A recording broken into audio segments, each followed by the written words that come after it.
Good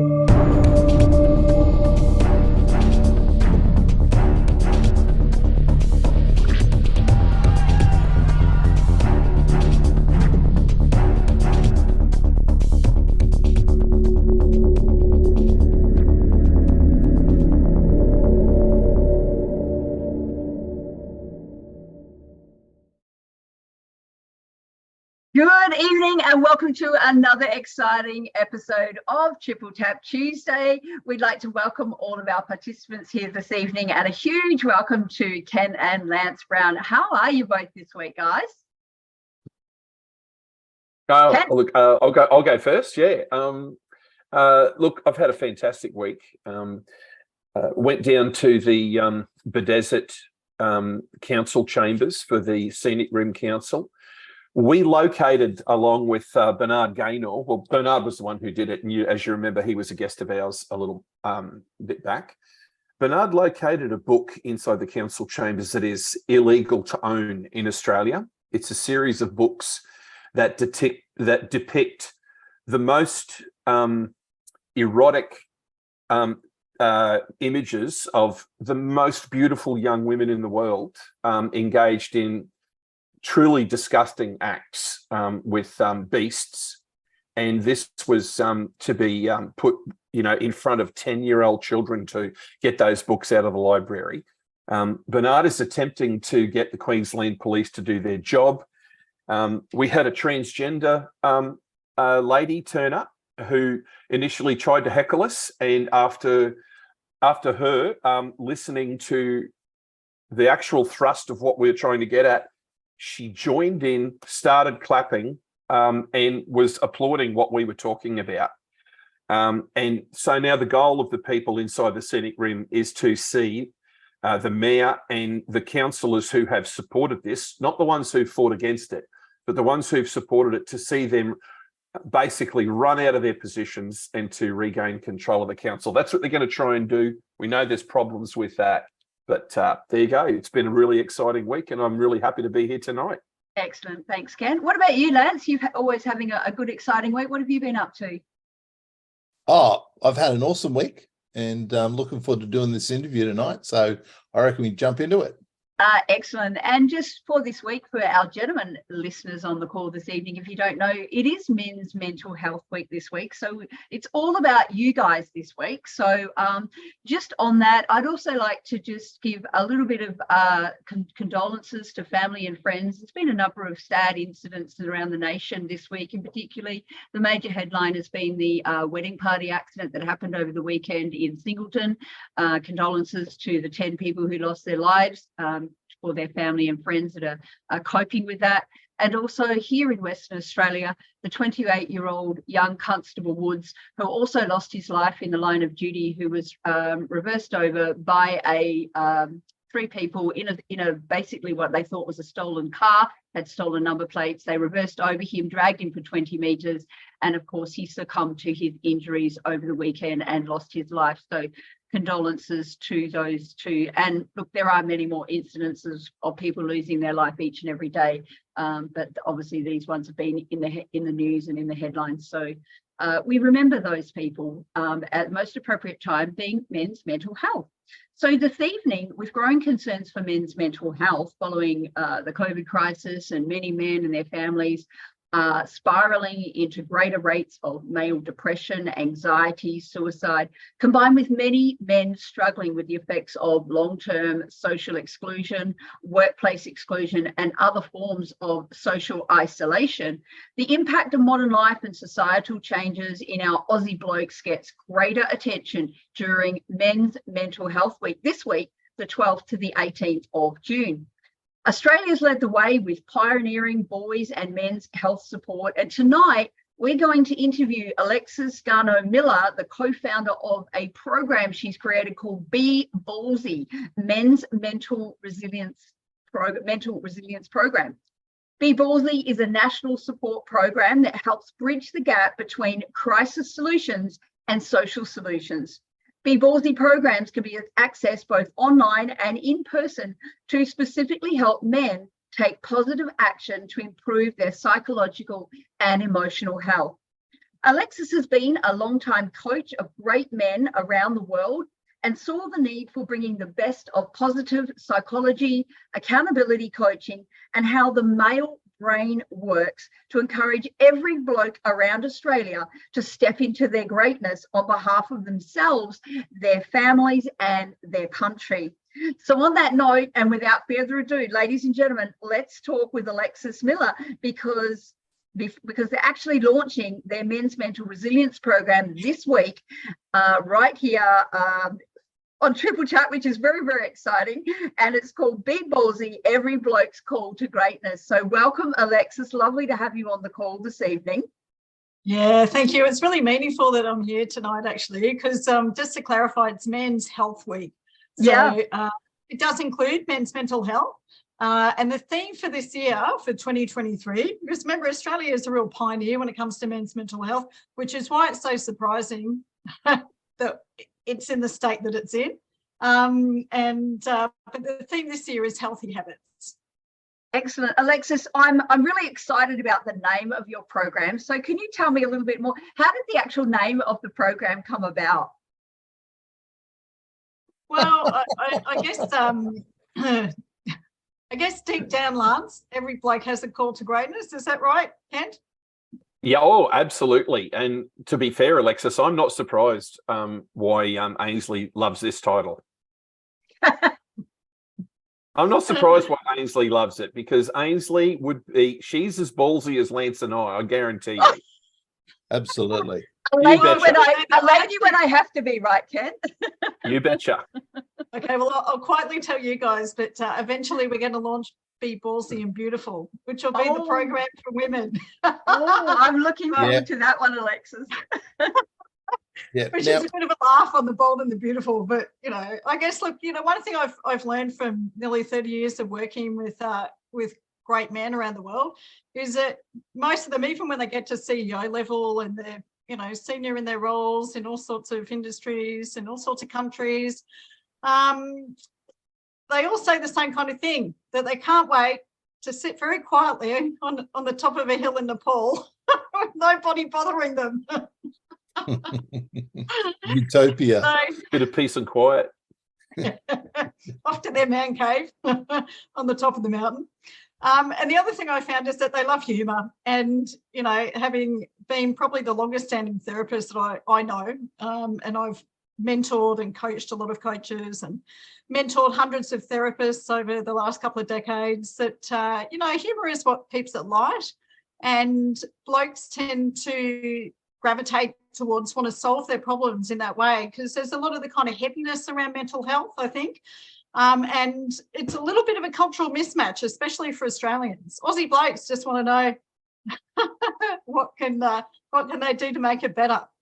And they're not generally ones to wallow. So there's a big theme about silent suffering for men's health and men's mental health in Australia. Every bloke's call to greatness is that deep down, and this probably came out more than ever through COVID, is that you really saw the people that stepped up into their truth. You really saw the people that were willing to take a stand for what they believed in, didn't matter what end of the spectrum that might have been in their belief system. But it was reflecting what was going on that I thought, I can't not do this bit of work. I can't not do it. It's really a deep calling for myself to bring that through. And look, I'm surrounded by fantastic men who have helped make it happen. I just happen to be the spokesperson who's here tonight. Excellent. Alexis, we've got a great slideshow which we might just share and just go through bits and pieces. Let me just reshare my screen, because you've done a great job of putting this together for us to utilise tonight. And I know this is, be ballsy, guys. If not you, then who? Is a great catchline of the Be Ballsy men's mental health programs. So let's talk about these statistics, Alexis, the mental state of our nation, our nation's men, we should say. So 7 men a day suicide. Yeah, it's pretty extraordinary, isn't it, really? I suppose everyone's got their personal story. Australia is well known for its high suicide rates. Part of that is because of the culture, otherwise known as a bit of a cult. So we need to break through some of that belief and behaviour that's limiting that self-expression of men, being able to solve their problems more proactively, and also the distance of communities in Australia, and the fact that many men work in isolation, or maybe they work on a farm, so they're not, by themselves. I mean, symptomatic of that is things like farmer wants a wife, for instance. So I think, Australia's got a unique kind of combination that means that, we have seven great blokes in our country who decide that they want a very final outcome to what is really often a temporary life situation, and loneliness and social isolation is one of the biggest ones. And really, I mean, this is your 50th episode. It is our 50th episode. Thank you. Thank you for reminding us. Half a century. It's very exciting. It is. It's very exciting. Yeah. And, I find that in the work that I do, and I work with people from the age of 25, my oldest clients have been in their 80s and 90s. And that's a great reminder, which is it's never too late to make a change. Yeah. It doesn't matter what age anybody is, whether you want to retrain, relearn, reshape, redefine, whatever it might be, that, it's important that men find ways, not just to offload. I mean, I myself have been touched by suicide in my immediate family a number of times, and it really is very tragic, because if there was more support in a very proactive way, so that we can deal with some of the shame and humiliation that men seem to experience if they want to express what's really and truly going on in their life, then we could be cutting those numbers down to something which, maybe even to zero. Yeah, look, let's run through some of those other numbers just for our listeners here. We've got 1 in 2 will have mental health disorders, 1 in 3 will have substance abuse, and 1 in 5 will have anxiety disorders, and 1 in 8 will have mood disorders. I'm sure our listeners tonight have probably know someone who's had any one of those issues. Alexis, if I can ask you on that slide, where does depression fit into those categories down the bottom?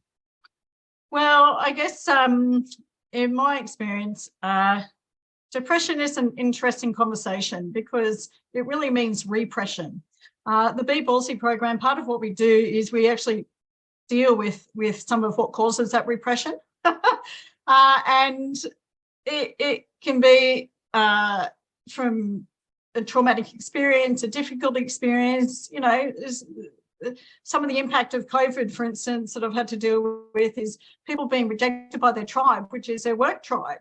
And that can have a profound impact on men's mental health. So depression, which means that we drop down in our sort of expression of emotions and our state of being, which if we don't deal with it, it becomes a biological effect. And so we want to get to dealing with the beliefs and behaviours around it before it becomes a biological issue.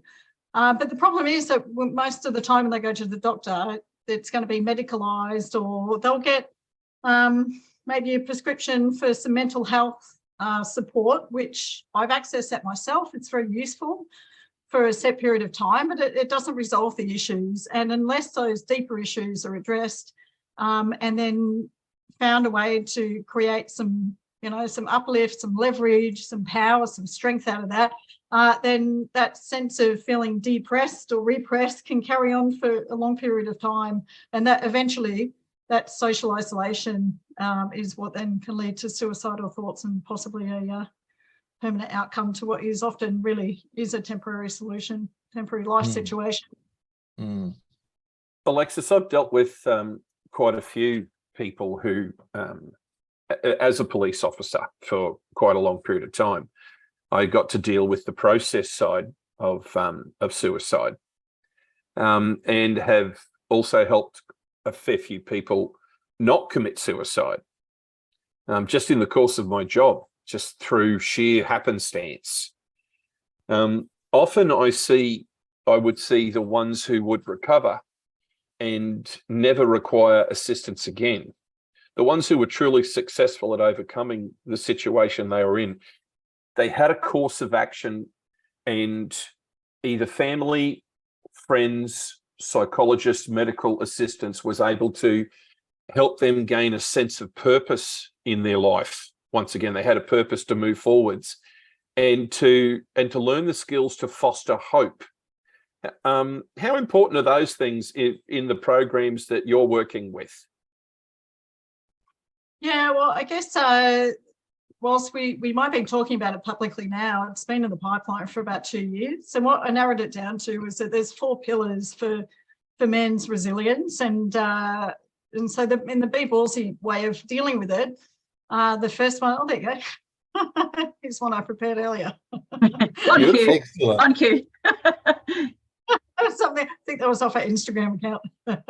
But one of the first pillars is about mission, and we know, as you're identifying, Ken, that finding a sense of hope and meaning and purpose within how we're living our life is just so absolutely vital. The first port of call for many people is about their family responsibilities and the love that they have for their family and the effect that might occur for the life of their future life of their children and their partner. And often men put others before themselves in that circumstance. So was that true of you in your experience, Ken? It absolutely was and remains that way. I am the father of 3 magnificent children who are all adults. They'll never stop being my children, but they are all adults. I'm still sacrificing for them, and it's still an honor, and it's still deeply fulfilling for me to make sacrifices for them, for my wife. But of course, I'm a little bit older now and in a much better position in life than when the kids were young. And so I get to have a little bit of me time now, but to have, that purpose to be there for the family, it's such a huge anchor. Yeah, and then you're finding that these days with middle age, 40s and 50s, a lot of men are feeling more, I guess, a little more lost in their life mission, in their purpose, especially if they have maybe come through a divorce or being rejected from their workplace and therefore aren't really clear about what their role in their community or their society or the workplace or the industry is anymore, not captaining of their ship, so to speak. So it's quite disempowering. And also what I've really observed is just that sense of spiritual hollowness that a lot of middle-aged men seem to suffer from. But there are actually some very simple ways of addressing it. And what I found, having dealt with things like Lifeline, Griefline, Beyond Blue, lots of those kind of services, is that many of them don't dive deep enough into what I have seen as being the number one reason for getting men on track, which is men need missions. And if they've got a mission, everything else is easy. But if they don't know what the heck their life is about, they've got a problem. I notice you've got movement there, and I wonder, movement to me probably speaks towards actual physical movement because it's so important to do that to reduce stress. But also movement, I'm guessing, would have to do with taking action toward your goals that bring you closer to achieving your mission. Am I going for a guess? Yeah, absolutely. So movement is a physical side of things, but it's also about getting momentum. So the physical stuff is about what gets men's energy moving, it kind of gets them back into feeling more in control, more empowered, stronger, grounded, back in their body. So out of the head, too much in the head, which men often are. Women think that men don't think that much, but actually, when you understand how the male brain functions. Actually, does the male brain actually function, or is it just like a little button in there and we're just running on pure instinct? Not when they're watching TV, Lance. I want to ask a question, both Kent and Lance, and also for our male listeners, you might like to drop a comment in the chat with this question, but I'd like to know just something simple that each of you do to take time out for yourselves, away from your family, your friends, your wives, What do you guys do for yourself to recharge and re-energize? Lance, you go first, mate. I wish I had a good answer for that, Ainsley. I would agree with him. I watch Lance's life, and I agree with that. But I will say this from watching Lance, and without me sharing too much personal stuff about him, Lance gains a lot of his fulfillment from being with his kids and being with his family and being there. So in some ways, he's taking time for himself by doing that. There you go. There you go. It worked out for me. True, but I also think there is a big need for each and every one of us to have total time out, not doing something or getting satisfaction from other people, but doing something for ourselves. So for me, it's motorbike riding. That's a good one, Ken. I get on the motorbike and I disappear. And motorbike riding it's dangerous. You've got to cope with all the danger that's out there, and that little bit, well, sometimes substantial amount of adrenaline, it gets you out of your head. Yeah, it certainly does. There you go. So I use motorbike riding. I can attest to that, Ken. I used to ride motorbikes. There you go. There is actually a lot of research. I don't know if you've read The Way of the Superior Man. And it's a book that I encourage every woman to read, actually, because it's written by a man, about men. And the other way is Men from Mars, Women from Venus. And if there was a third one that I'd recommend every single human to read, it would be Why Men Can't Ask for Directions and Women Can't Read Roadmaps. That was by Alan Peasy in his life. That's a Bible. That's not a book. So, a lot of great research has actually come out of Australia about how men and women function differently. And on the one hand, you've got this whole kind of wokeness movement at the moment, which is moving towards there is no difference. And I'm like, well, there's a big difference between equality and the differences between men and women, because biologically they function differently. And I can say, having dealt with thousands of people in my private practice and, as a leadership consultant for big companies, men and women function differently. And everyone can be in as much denial as they want that they don't, but there is a good reason why women's services are women's services. But what I don't see is enough men's services for men. Alexis, so tell us how... Sorry, Lance, go ahead. Men are more inclined to suffer in silence, and we don't share our burdens because we try to protect those people from our burdens. So that is very much a fundamental difference. Yeah.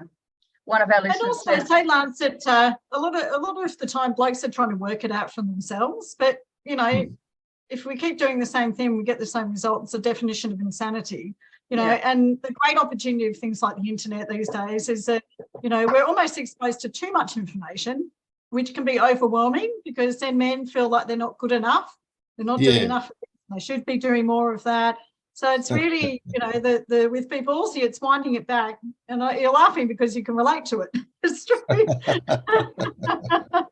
Yeah, one of our listeners was saying he goes very quiet and he looks for and feels the nature in the bush, the beach and the outback. But he said he always makes sure that he comes back. Very sadly, though, one of the 10 people that was on the bus was one of his son's footy mates. So that's quite sad for him. But Alexis, can you tell us how the Be Ballsy program can help men in the areas of the program? Yeah, so I did a bit of work a while back as National VP with Neighbourhood Connect. Neighbourhood Connect had been going since 2014, and they worked with communities around Australia to reduce social isolation and improve connectivity. They took a very big hit, unfortunately, during COVID as an organisation, and they struggled to get back on their feet. So based on that and seeing and understanding what happens for these other different services that are available for men, what I thought was needed was, a very, very structured, proactive, coaching program for men. With the Be Ballsy theme and the 4 pillars being talked about in different ways. So we've got our bloke walks, our bloke talks. We've got a blokes movie club and a blokes book club. And people can either start these in their community or they can participate over the next couple of months when we launch those Australia-wide. Because for men, sometimes, it's about finding ways for them to engage. Maybe they don't want to do, for instance, the men's walks that they've got. So it's about finding a way to incorporate that material in different social interaction opportunities so that no matter what sort of way they like to participate socially, because each man is different, that they still get to roll through that material, the principles, and the exercises that go with it. And maybe they want to be self-directed, so they can download the workbook and work through it themselves. Maybe they want to join a group coaching program, or maybe they want to go for, an in-person workshop to go and learn how it works. But everything is around the same themes, because I can tell you from years of experience, the moment you fix those 4 main problems for blokes, mission, mindset, movement, and mateship, you've got men who are truly ready for greatness and will be living true to their purpose. And we need those kind of self-empowered, self-determined men leading our country. Yeah, and that starts with leading themselves, leading their families, leading their communities. You've got some great little pillars here, which I'm just about to share. And just before I do, I just want to share another comment from one of our listeners. Kent, just like you, they love motorbike riding. That's what they used to do to, I guess, get out there and have some time out. A little bit harder at the moment to do that. So they said now they're more into fixing and building things. And I know they do a super fantastic job at that. Okay, so here's some of your pillars here with your pillar number 1. If you want to share some of these, go through some of these. Yeah, this is some of the quotes out of the program. So the actual, if not you, then who? For me, that came out of, I just hear the excuses from people. I want to say men, just people all the time. People like, I can't because of this, or, it wouldn't happen because of that. And I'm like, oh, for God's sake, if not now, then who? If not you, then who? If not now, then when? Just get on with it. It takes just as much energy to work on the excuses as it does on the answers. Yeah, so you've got that one there. A little bit challenging as a coach. You've got that one there in pillar number 2. It takes the same amount of energy to work on excuses as it does on the answer. And it reminds me of one that my mentor used to very much share with us. You can have reasons and excuses, or you can have results, but you can't have both at the same time. So if you want the result, you have to let go of the reasons and excuses if you want to get those results. Yeah, well, I guess, many people would relate to having one foot on the handbrake, and one foot on the accelerator, one hand on the handbrake and a foot on the accelerator. Isn't that what the boys used to do when they used to burn rubber in the cars? Isn't that how they did it? That's how they did it.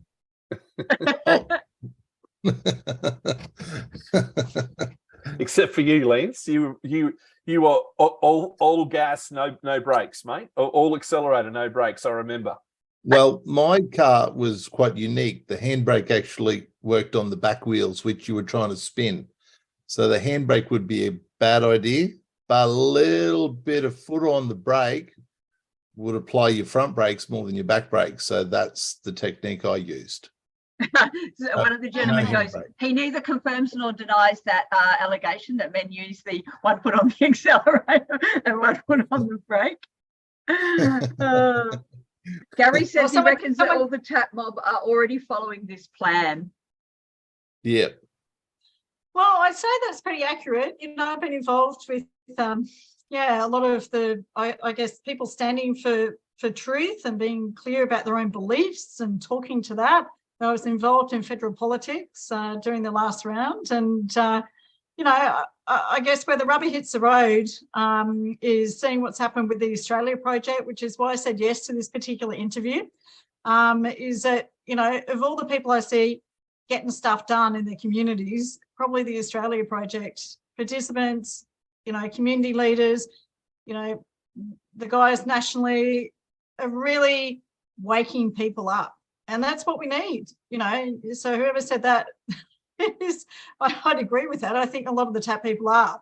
What I have found, though, is that when it trickles down into the individual, there's a lot of learnt helplessness and learnt powerlessness and learnt hopelessness that I see in all sorts of community groups. And I would really like to start to help break through that bit of miasma so that we can help lift the game to the next level. I feel like we made great inroads during COVID and that there's a little bit of quietening and tapering off with that. And there needs to be something that kind of gets that energy, that latent energy, refocused and moving again. So, we did our first last month, our first Become a Be Ballsy coach training. And we had some amazing people on that training. It was just brilliant. These blokes, so fired up. And I'm like, wow. So the mission for us is to have 100,000 men through this program by the end of next year, which we will, with the different touch points that we've got. And let's see what kind of change we can create. I've got to say, I'm super impressed with that. And throughout my career and over the last 10 years, the mainstream has, they consistently attack mechanisms that help men's achievements in life and help men achieve. And the emphasis, of course, is on the girls. And I certainly don't want to take the emphasis away from the girls, but there's not enough out there for men. There's a lot of misconceptions and preconceptions about men. Once I attended a rape seminar about how to help rape victims survive. The psychologist who was there would not even believe that men who were rape victims would have a hard time coping after that. We tried to talk to her and say, hey, listen, you've left this whole section out. And men certainly cope with that. The words that came from this woman, a PhD professional psychologist, the words that came from her were quite saddening when she said, look, you blokes just have a couple of beers down the pub and it's all okay. And in any case, my job is to help women. I don't care what happens to you blokes. Yeah, fair point for her, I suppose. If I can talk to that, I think there's a real desensitisation that's happened to a lot of women. Yeah, and having also had many male clients who were in difficult situations during their childhood, during their teen years, inappropriate behaviour from teachers at school. We're talking about they're the kind of traumas that really sit in people's psychological system, that's one of the big handbrakes. So it's really hard for, even when I work with very successful men, I've worked with celebrities and CEOs and heads of banks and, people who are making big stuff happen. And every single one of them has had some sort of challenging trauma, often from either a male in the family or who was a mentor or someone they looked up to at some point, who hindered their development psychologically and emotionally. And that's part of what that kind of repression, we go back to that sense of depression that happens in middle age, because as men then get to their 40s and 50s, they sit there wondering, what happened to their life? Is this it?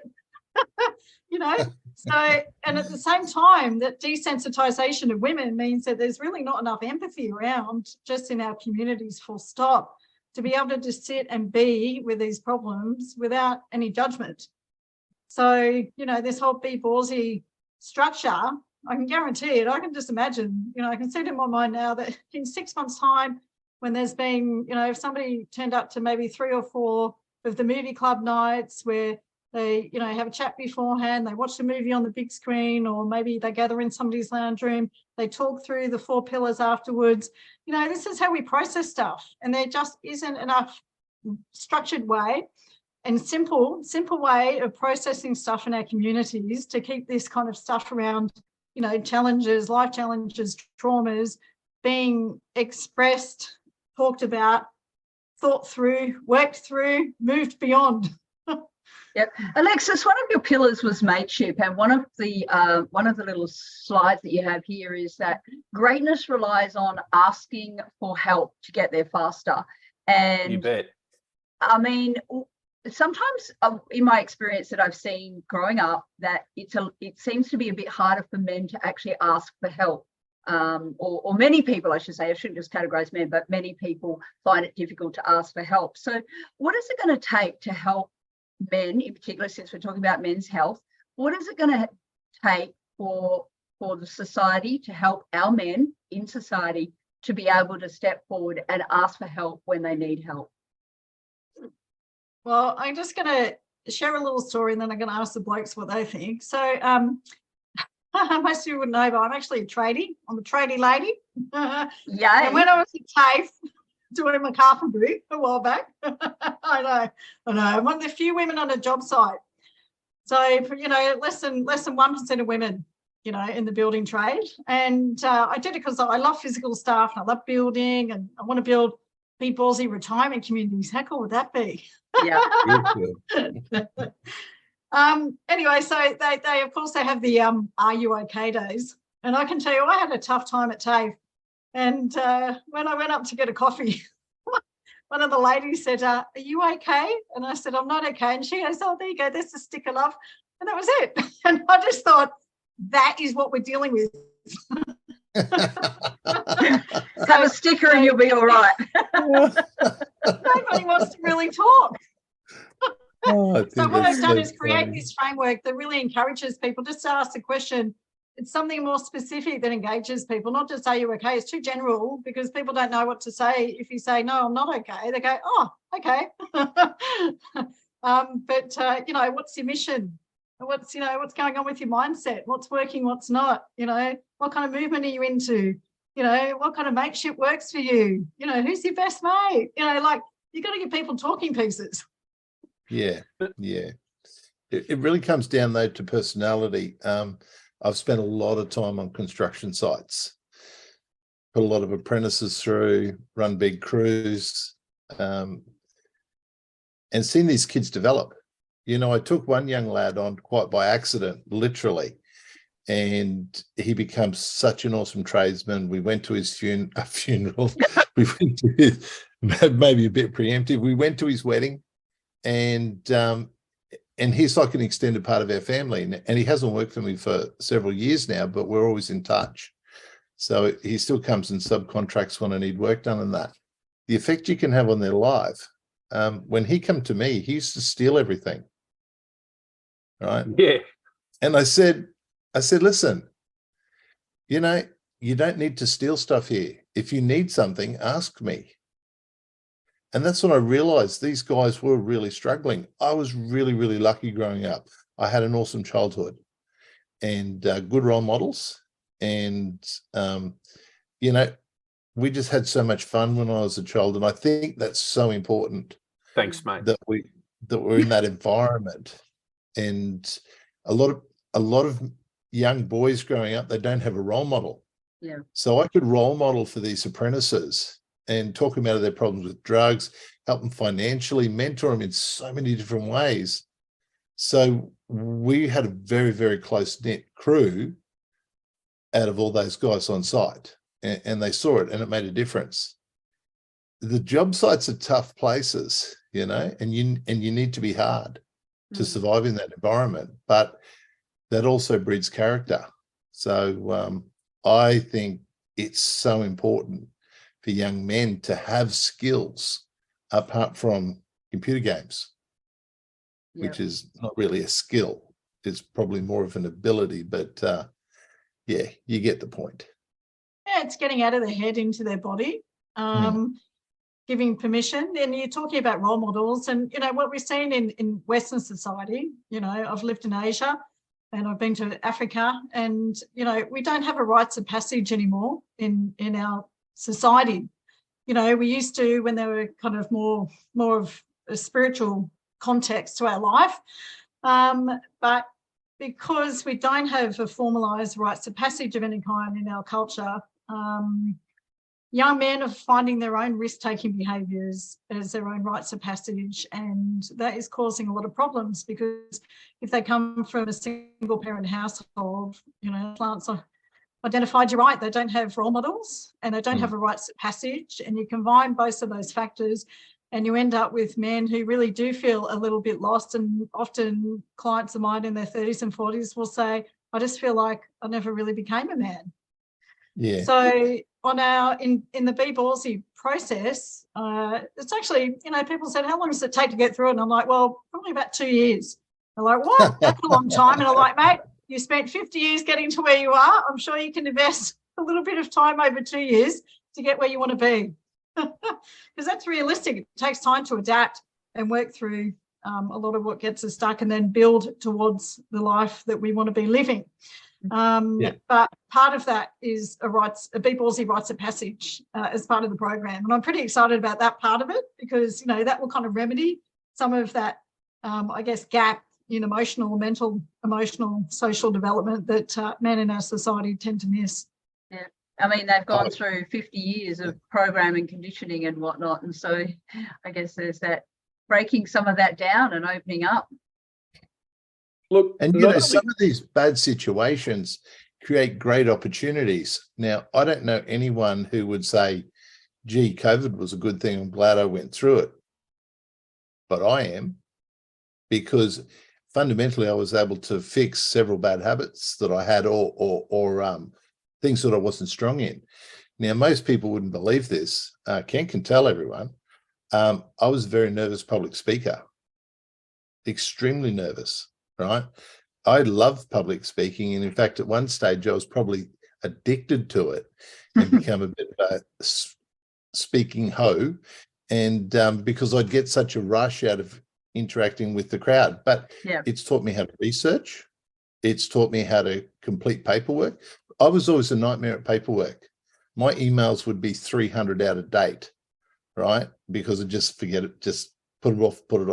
Now I get on top of all that.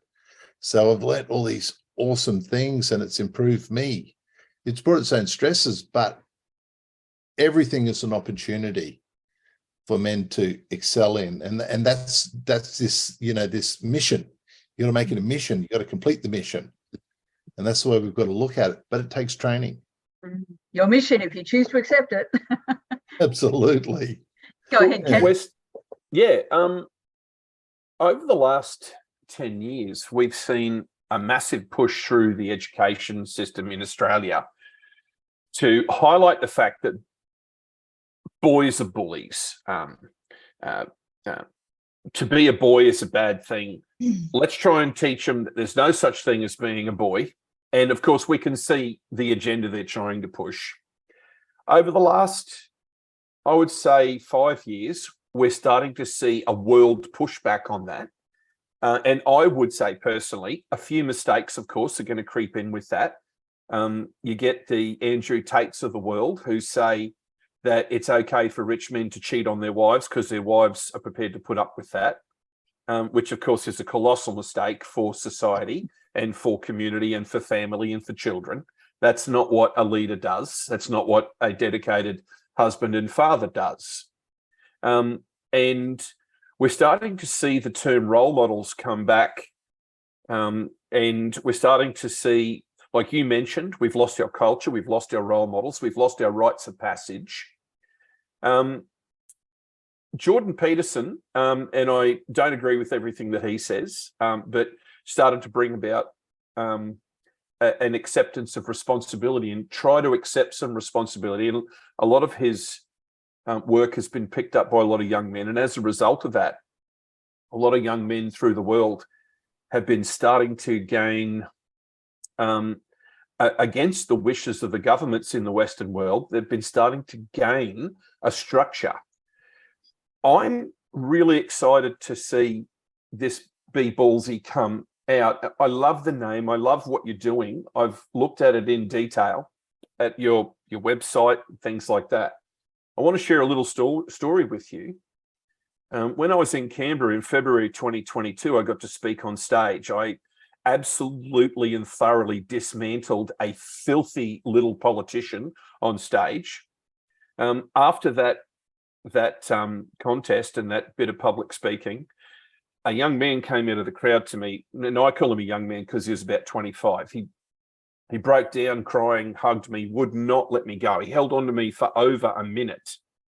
And he was just crying, and he shared a very personal story with me, how he and his girlfriend, when he was 15, was picked up by Queensland police officers and was raped in the basement of the Queensland Police headquarters in a star chamber by men wearing gowns with satanic symbols, etc., etc.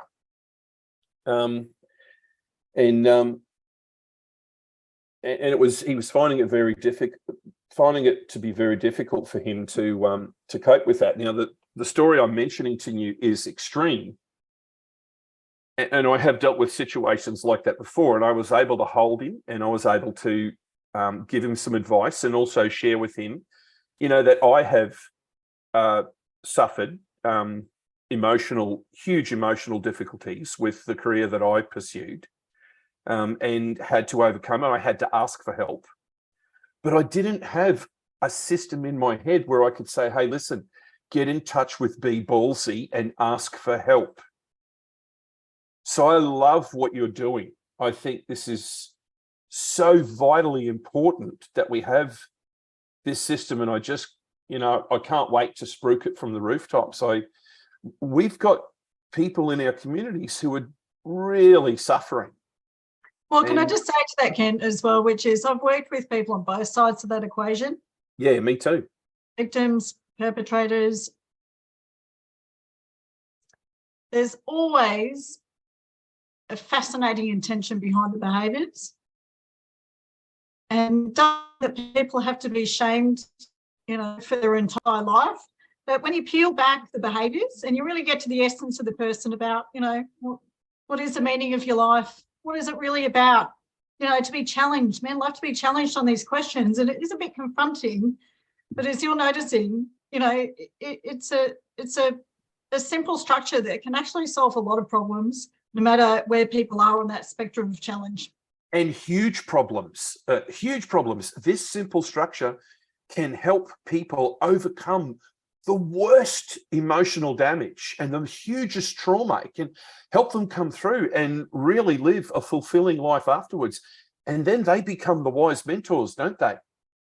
Well, absolutely. Some of the therapists and coaches I've worked with over the years who are also some of the guys that used to work with me in my practice in London for years, coaches on the program for Be Ballsy. I mean, these are people that do fascinating work, very gritty work, as you've kind of identified.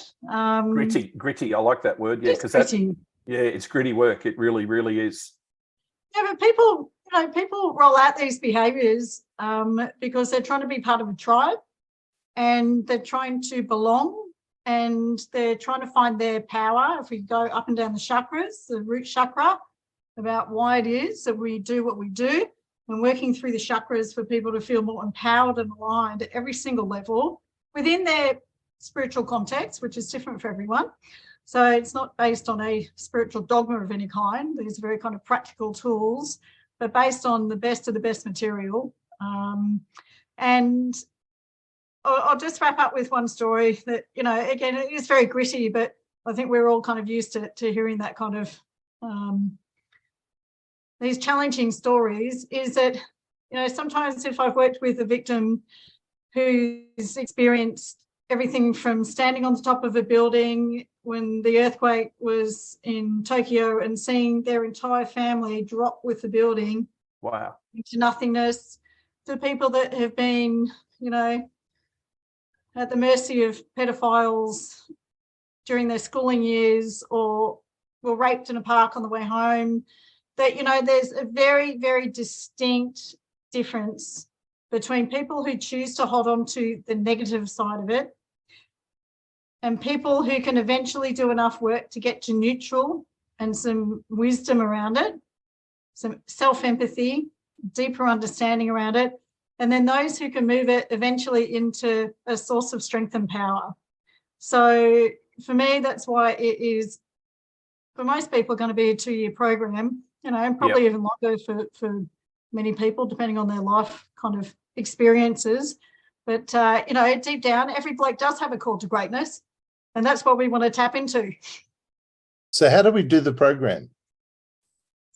At the moment, it's we do a group coaching program. We're just finishing off so that people can download and do a self-learning program for it.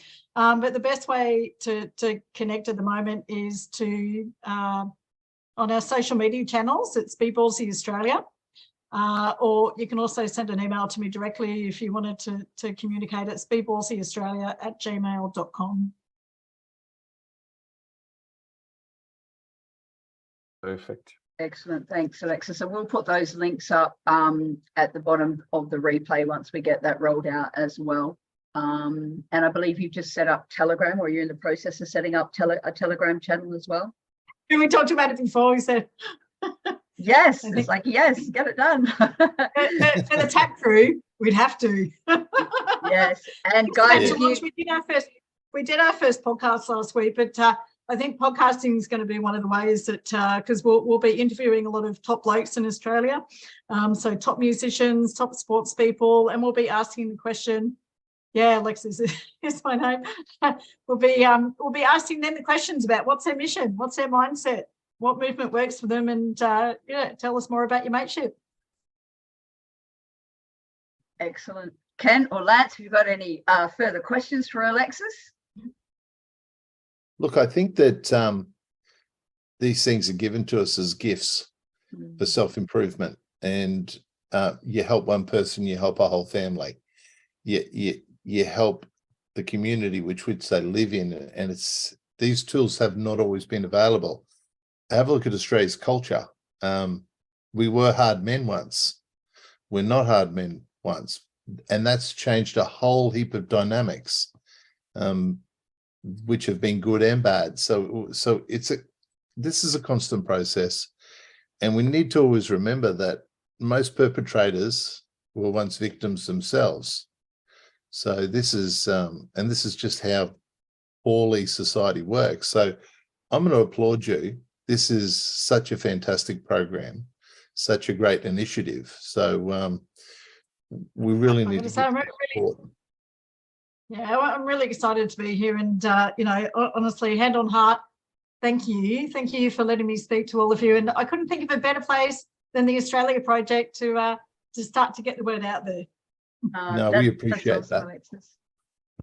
Yeah, I think I might sign up myself. Well, Lance, as they say, if not you, then who? And if not now, then when? Well, I'm past the suicide age, so that's good. I'm over 55, so I'm feeling pretty good about that. I ticked a few of those other boxes, but I was really lucky. I was born with a double jointed leg, so whenever I'm getting depressed and I recognize that, I always give myself a good kick in the ass. So I found that really helpful. What about you, Ken? Well, I'm going to take your question. What about you, Kent? Not as do I have any more questions, but to talk about what Lance is saying. The answer is no. I don't have a double jointed leg, but I do have a wife who's capable of giving me a kick in the ass. And the other thing I want to say is to tap into something, Alexis, that you said at the beginning of the show, how important it is to get out of our own head. A couple of weeks ago, and in fact, for the first part of this year, it's a struggle. We're doing a huge amount of work in tough circumstances. We've got half of Australia is at least semi-awake to the bullshit that's going on. If not even maybe just a little bit more than half of Australia. Most of them are semi-awake. There's a good number of us who are fully awake, but there's at least more than half Australia, I think, are semi-awake to the bullshit that's going on. And I can guarantee you more than half of Australia is extremely upset, pissed off, and disgusted with our Prime Minister, who can't help regular Aussie families, but is quite happy to send billions and billions and now FA-18s to a fake war, which none of us want anything to do with, and we know could be handled if the rich who are causing this war would simply just stop being absolute scumbags and would stop murdering people. So put that aside, and our Prime Minister thinks it's a great idea to do the things he's doing. And I've had people try and tell me he's forced into doing that. Well, if he's forced into doing that, he's the most gutless person on the planet, and he needs to sign up for Be Ballsy to get some courage, to have some guts to actually be a decent leader and find out what it means to be a man. So, but anyway, going past. Yeah. Hang on. I'm having a rant, mate. I don't think Alexis is actually going to give him a set of balls, right? So probably beyond there. It could be a waste. Look, anyway. You'd only get that if you went through the rites of passage, Lance. Get the rites of passage. Maybe we should give him a fake set to pin on at least. But look, it's been a tough year, and there was a couple of weeks where I noticed and just went, you know what, Kent, you're really starting to underperform. And I had to stop thinking about all the things that were going on, stop thinking about all the stuff that I had to accomplish, and just find someone in my community who needed some help. It started when I cut up some steel and I welded up a beautiful little front entrance gate for my 82-year-old cross-street neighbour. And just performing that act of service for her, and to see, you know, just to get a hug from that old lady and just to have that contact and do something nice and an act of service. Oh man, it got me out of my head, and it started me feeling happy. And often it just takes that little random act of kindness.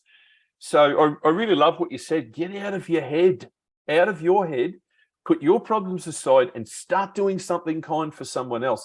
Hey, if that's washing the dishes, wash the dishes, but make it something you can get some happiness out of. Yeah. And that's a trick that I use. I learnt that from years ago. When I washing the dishes. Yeah, no, I had to, not the dishes, mate. You know, I've never been particularly good at that, okay?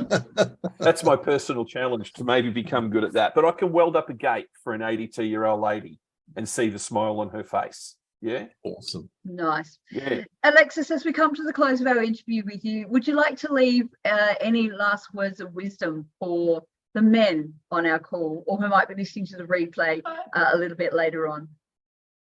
Well, I suppose that my inspiration is that I had some beautiful male role models in my life as I was growing up, and I saw just how magnificent men can be, you know, and that's really carried through to the great man that I find in my life, be it clients, friends, you know, just surrounded by great men. And I'm like, what's the difference? I hear my clients, I see these great men, and I'm like, we've got to bridge that gap, because deep down there really is a call to greatness in every single human being.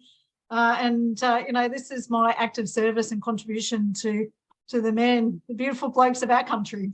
Excellent, Alexis. Look, you're doing an amazing job, and we really thank you for joining us on the call this evening to share your amazing program, Be Ballsy. Thank you to Kent and Lance, as always. It's a pleasure doing Triple Tap with you guys. And, you know, I remember this little saying that says, behind every great man is a great woman, but equally behind every great woman is an amazing, great man. And gentlemen out there, be ballsy, because, you know, every bloke's call is to greatness. And if not you, then who? So I want to thank you, each and every one of you, for being here on the call with us. And we'll see you next time on Triple Tap. Bye for now. Thanks, everybody. Thanks, Alexis. Thanks, Alexis. Cheers. Bye for now.